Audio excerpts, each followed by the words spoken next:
Hi everyone, I'm Ananya and I'm going to be doing problem number 10, regular expression matching today. This is a hard problem and it involves dynamic programming, so I'll also cover a little bit about what dynamic programming is after I read the problem. Given an input string S and a pattern P, implement regular expression matching with support for periods and asterisks, where periods match any single character and asterisks match 0 or more of the preceding element. And we need to make sure that the matching covers the entire input string, not just some of it. So here's the basic idea of dynamic programming.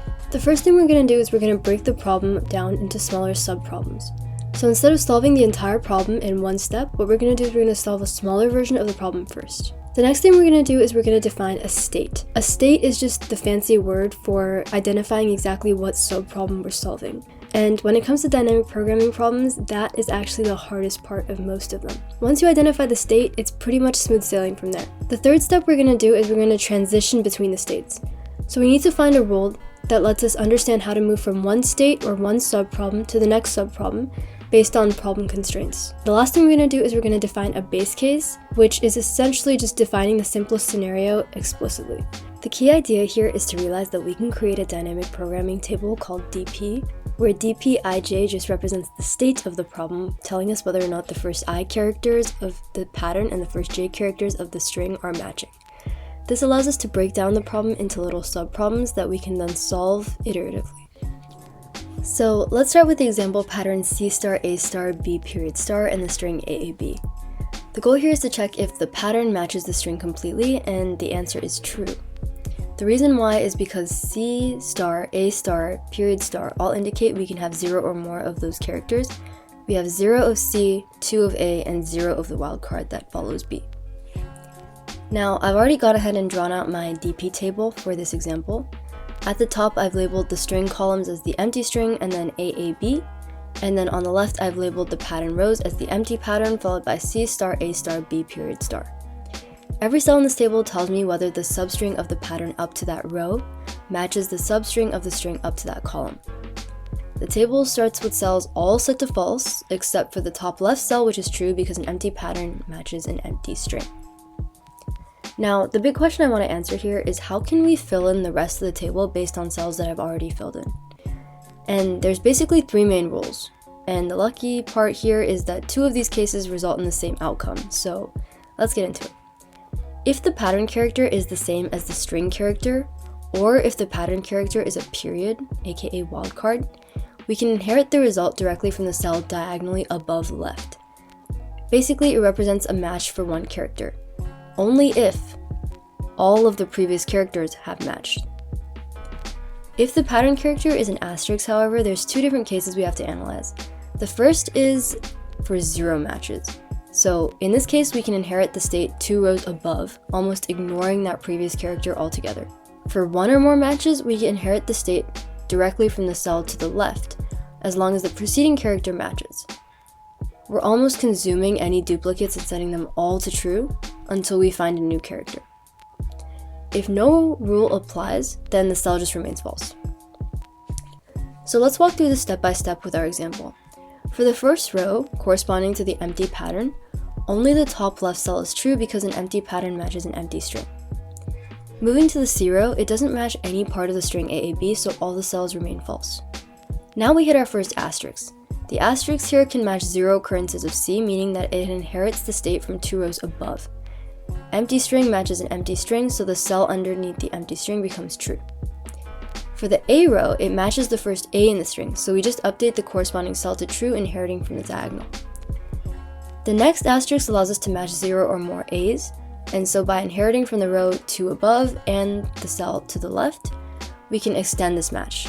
And the same logic applies for filling in the rows for B, period, and star. And our final outcome is we arrive at the bottom right cell, which corresponds to the full pattern and string. In this case, the cell is true, meaning that the pattern does match the entire string. This example highlights how we use dynamic programming to efficiently break down big problems cell by cell using very simple rules. So yeah, let's go ahead and code up this solution. Alright, so the first thing I'm going to do is declare 2 variables that will just make it easier for me to write the solution. The first is going to be called m, which is equal to p.length, or my number of rows, and then int n equals s.length, which is my number of columns. Now I'm going to go ahead and just define my DP array.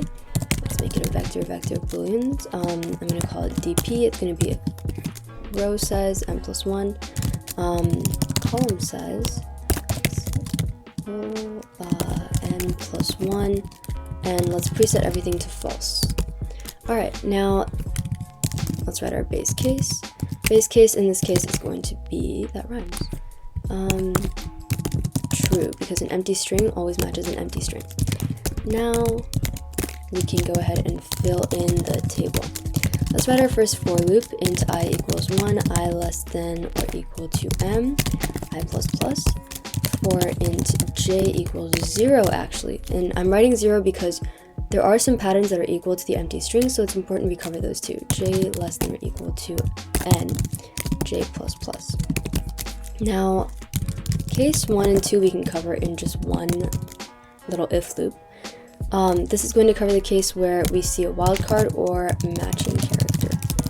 So if j has to be greater than 0 in this case, if j is greater than 0 and p of I minus 1 is equal to s of j minus 1, or p of I minus 1 is equal to a period, then we can set dp I minus 1, j minus 1 to be the new value of dp ij. Alright, this is basically just inheriting from the diagonal. Yeah. Now, this is case 3. We run into an asterisk and we handle all cases, whether we have 0 characters of that element or 1 plus characters of that element.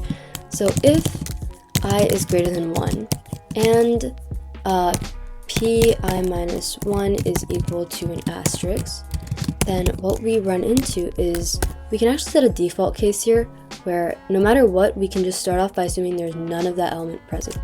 So let me just set that case where dp ij is equal to dp of I minus 2 j. And we talked about how this is just going to be ignoring the previous element altogether before. Now, here's the case where there might be one or more multiples. If j is greater than 0, and previously we noticed that p of I minus 2 was equal to s of j minus 1, so the last character before the asterisk in p was equal to the last character in s, or the last character before the element in p was equal to a wildcard, then what we need to do is compare the current value that we set dp ij to the value of the cell directly to the left. And that's just saying that if the last cell was also a duplicate, then this cell can also be a duplicate. So dp ij or dp ij minus 1. Now let's just return dpmn. Let's see if this runs. Alright, these cases pass.